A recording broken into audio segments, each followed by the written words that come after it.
E aí, lá em Portugal, tu foi se descobrindo, né? Porque assim, você era analista de desempenho, mas só que você começou a ter uma virada de chave, né? Você criou uma nova forma de se trabalhar, que antes não existia, né? E aí é que a gente fala que a evolução no futebol se dá por esses pontinhos que a gente tem de ruptura, né? Você começou a criar uma nova função, o analista que é voltado para o atleta, para o desenvolvimento do atleta. Como é que foi esse teu start? Como é que você viu esse insight para que você pudesse, porra, eu não quero ser mais um, né? Então eu quero ser o cara e quero buscar um lugar que vai me dar destaque e que eu vou dar conta, né? Como é que foi Bom, esse teu insight? cara, isso começou no Atlético Pernambucano, quando eu tava no Atlético Pernambucano. Um ponto pra mim que era muito evidente era quando eu chamava o atleta, eu era auxiliar do Gabriel na época, né? Dividia as funções de analista de desempenho e de auxiliar. Eu chamava o atleta num canto e eu mostrava um aspecto dele do jogo, levava o cara pro campo, fazia um exercício ou dois com ele de correção e o cara melhorava. E muitas vezes eu não levava nem o cara pro campo. Só de mostrar o material pra ele, ele melhorava. Então eu dizia, pô, a questão aqui pra mim não é que o atleta não sabe fazer, é que ele nunca foi instruído a fazer. Ninguém nunca sentou com ele e disse assim, olha, esse teu pé de apoio tá voltado pra dentro quando deveria estar voltado pra fora. O teu perfilamento corporal nessa situação tá A quando deveria estar B. E como ele nunca foi orientado nesse sentido, e a gente sabe como o futebol acontece muitas vezes o treinador não quer intervir, Ou até mesmo não dá conta, né? São 30 atletas, não dá pra dar um trabalho especializado pra cada atleta ali pra tentar minimizar os vícios que ele carrega, né? Exatamente. E muitas vezes, assim, pelo menos aqui na realidade que eu vivi, tinha muito um aspecto do treinador não intervir, porque se ele intervir, ele se sente obrigado a te colocar pra jogar. Então, se eu disser assim, Jonathan, domina com o pé assim, se tu passar a dominar com o pé assim, tu me pressiona pra eu te colocar pra jogar, entendeu? Então, eu não ajudo o atleta, eu não faço com que o atleta se desenvolva, porque isso vai causar uma obrigatoriedade, uma relação com o atleta de que eu preciso colocar ele para jogar. Então, eu nem sabia dessa... Enfim, eu não vivia esse futebol, né, nesse sentido. Então, eu não tenho essas desconfianças que a estrutura internamente muitas vezes tem. Então, eu chamava o atleta e dizia, ó, cara, faz isso, faz aquilo, esse ponto aqui, esse aquele ali, ajeita esse perfilamento. Quando eu saí do Atlético, eu entendi que ali tinha um nicho. Tem um nicho. Pô, eu consigo ajudar atletas e cobrar o cara por isso. Eu não preciso estar dentro da estrutura do clube. Eu não preciso me limitar aos atletas que eu trabalho. E aí, eu já tinha percebido isso. E na medida que os anos foram passando, a gente foi começando a ter uma evolução tecnológica que permitia que eu conseguisse acessar esses atletas a partir de rede social.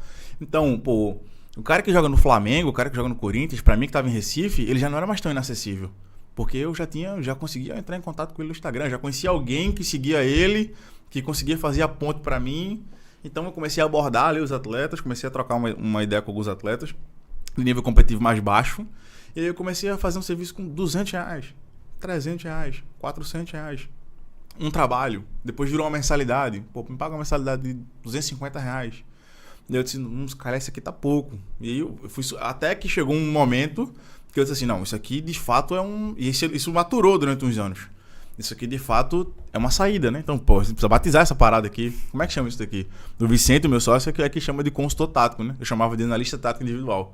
Ele falou, porra, consultor tático tem muito mais mercado. É muito mais mercadológico do que analista tático individual.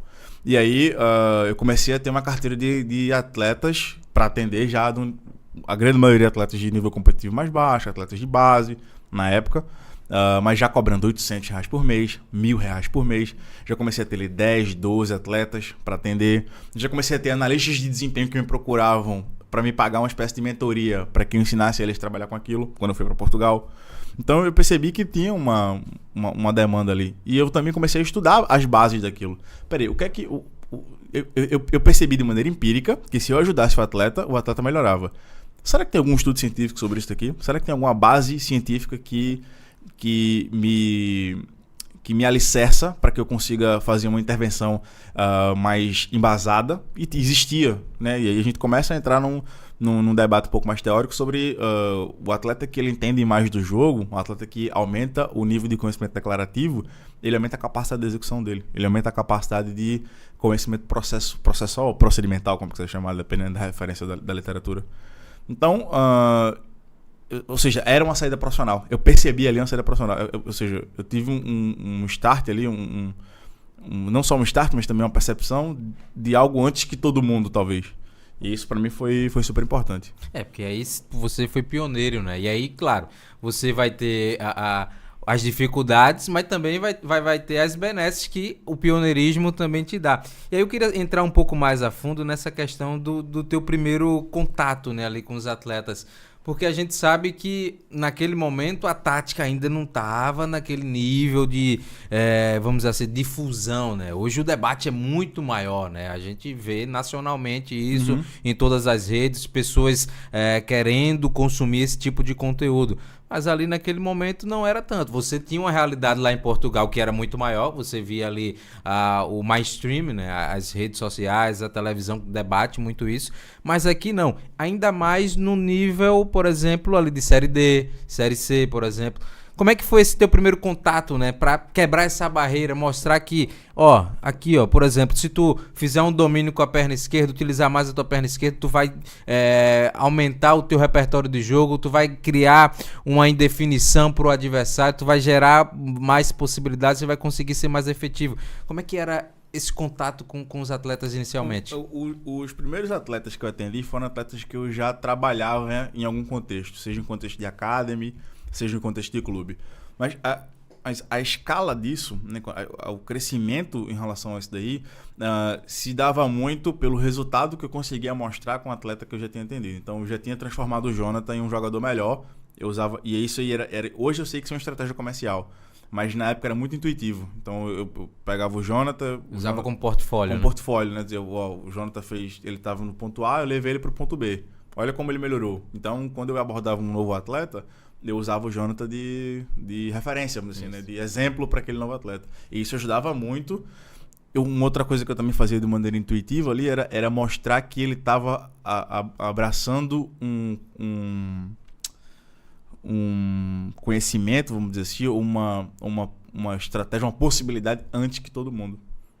Quem chega primeiro bebe água limpa, né? Isso. Então eu dizia pra ele assim, isso aqui vai daqui no mercado, daqui a 2, 3 anos você vai ver os atletas grandes fazendo, que foi o que aconteceu. Então você vai ver os atletas grandes fazendo, se você fechar comigo agora, você vai pagar muito menos do que você vai pagar você vai se arrepender lá na frente de não ter fechado comigo hoje pelo preço. Eu me lembro de muitas vezes dizer isso. Você vai se arrepender de não fechar comigo hoje pelo preço que eu estou lhe oferecendo, porque daqui a pouco talvez eu me torne inacessível para você. E é o que foi que aconteceu com muito atleta, inclusive. Então, nesse momento ali, né, a gente começava a construir uma carreira nesse nicho, né? E construir um nome no mercado. Pelo menos internamente, dentro do network dos atletas que eu atendia, a gente tinha ali já o Rafael Analista. Inclusive, meu @ do Instagram, Rafa Scout, vem disso. Vem dos atletas dizendo, não, vou te passar o meu contato do Rafael Analista. O Rafael Analista. Não, analista não é bom não, velho. Qual que é o sinônimo mais próximo, melhor aqui? Porra, é Scout. Então vai ser Scout, vai virar Scout. Aí foi daí que surgiu o Rafa Scout. Olha aí, a história do @ do Rafa.